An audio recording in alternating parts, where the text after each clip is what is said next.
Hello friends, welcome to my blog. આ મારો પહેલો વ્લોગ નથી. આની પહેલાં ઘણા વિડીયો બનાવેલા છે. આ ડોલ લઈને હવે શાકભાજી વાવેલી હતી ત્યાં જઉં છું. જોતો આવું ને લેતા આવું આવી હોય તો શાકભાજી. તમે બ્લોગમાં છેલ્લે સુધી બન્યા રહેજો. શું શું શાકભાજી વાવેલી અમારા ખેતરમાં એ તમને બતાવીશું. અહીંયા એક કાકડીનો વેલો છે. કાકડી આવી હોય તો ભલે, પણ પત્તા કોકે બટી નાખે આખા. ટેકરા ઉપર વાયેલી હતી એટલે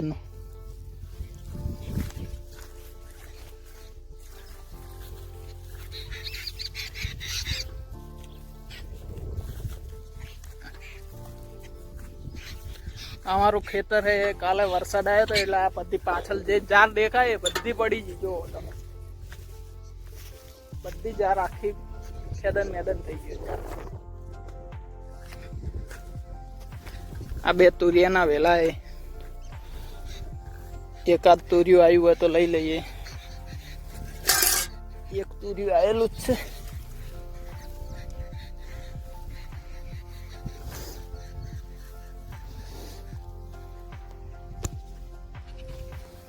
તુરિયું ડોલમાં નાખીને હવે બીજી જગ્યાએ જોતા આવીએ. બીજી કાળેગડીના વેલા પણ છે. હવે કાળેગડી આવી છે જ નહીં.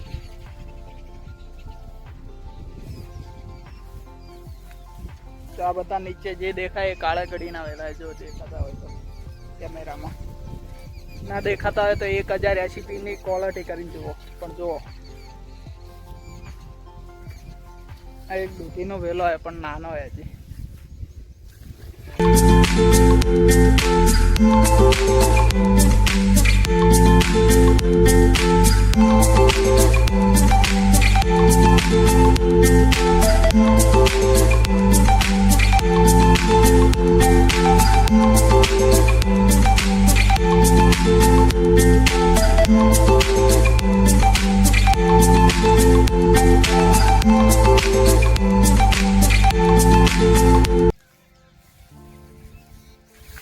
એક બીજું તુરિયું મળી ગયું પણ બહુ નાનું હોય. પણ તોડી લેવા દે, કવા પડી જાય તો. આ જો બીજું તુરિયું, થોડો કવા પડી જાય. જો તમારે કેમેરામાં દેખાતું હોય.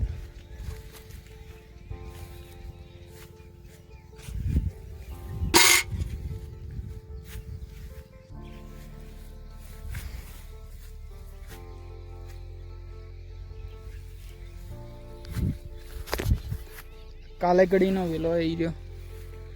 આ દેખાય. કાલેગડું આવ્યું હોય તો લઈ લઈએ. એ કહીએ છે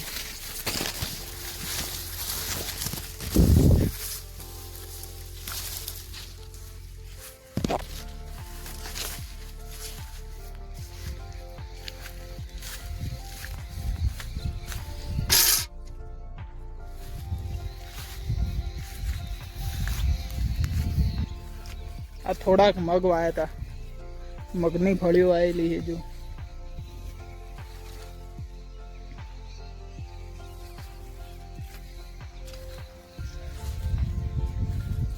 બ્લોગ વિડીયો ગમે તો એક લાઈક કરી દેજો. બસ આટલી જ મારી વિનંતી છે. એક લાઈક કરવામાં તમે નાના મોટા નહીં થઈ જાઓ.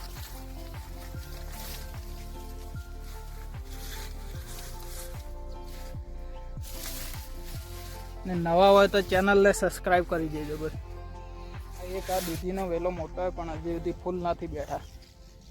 ફૂલ બેસશે પછી જ દૂધી આવશે.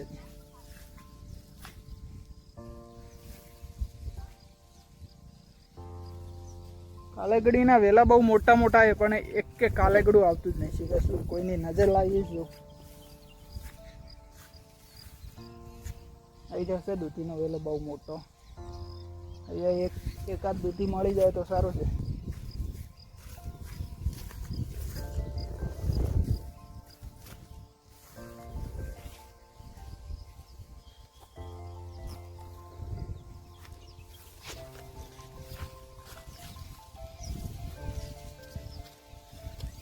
દૂધીનો વેલો તો બહુ મોટો છે પણ કઈ દૂધી દેખાતી નહીં.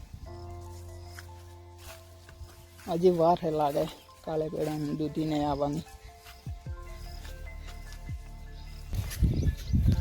બસ 2 તુરિયા ને 1 કાલેગડું મળ્યું. આટલું બધું ફર્યો પણ કંઈ દેખાણું જ ના. આ થોડો ટેકરો દેખાતો હશે. ખેતરના વચ્ચો વચ ટેકરો બનાવે. હવે આમ વાસી દેખાય મોટી નર્મદાની લાઈન આવેલી હતી ને એટલે એના માટે ટેકરો થઈ ગયો. માટી બધી ઉપર.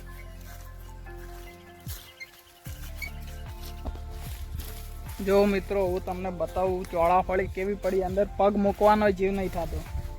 આ જો તમને પાછળ દેખાતી હશે.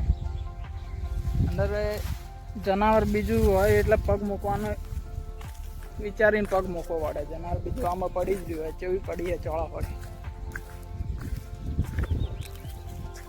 કેવી પડી છે. અંદર બહુ ચોળાફળી છે પણ પગ મૂકવામાં હાચવીને મૂકવો પડે છે.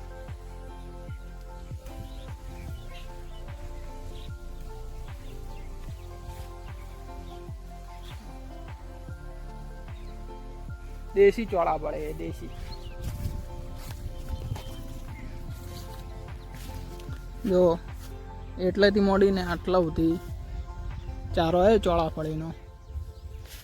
બસ હવે હાચવીને પગ મૂકીને વેણી પડશે. આજુ ચોળાફળી દિવસની જો કેવું પડ્યું હોય. આ જો પગ મૂકવામાં વિચાર. આ જો કેવું પડ્યું હોય.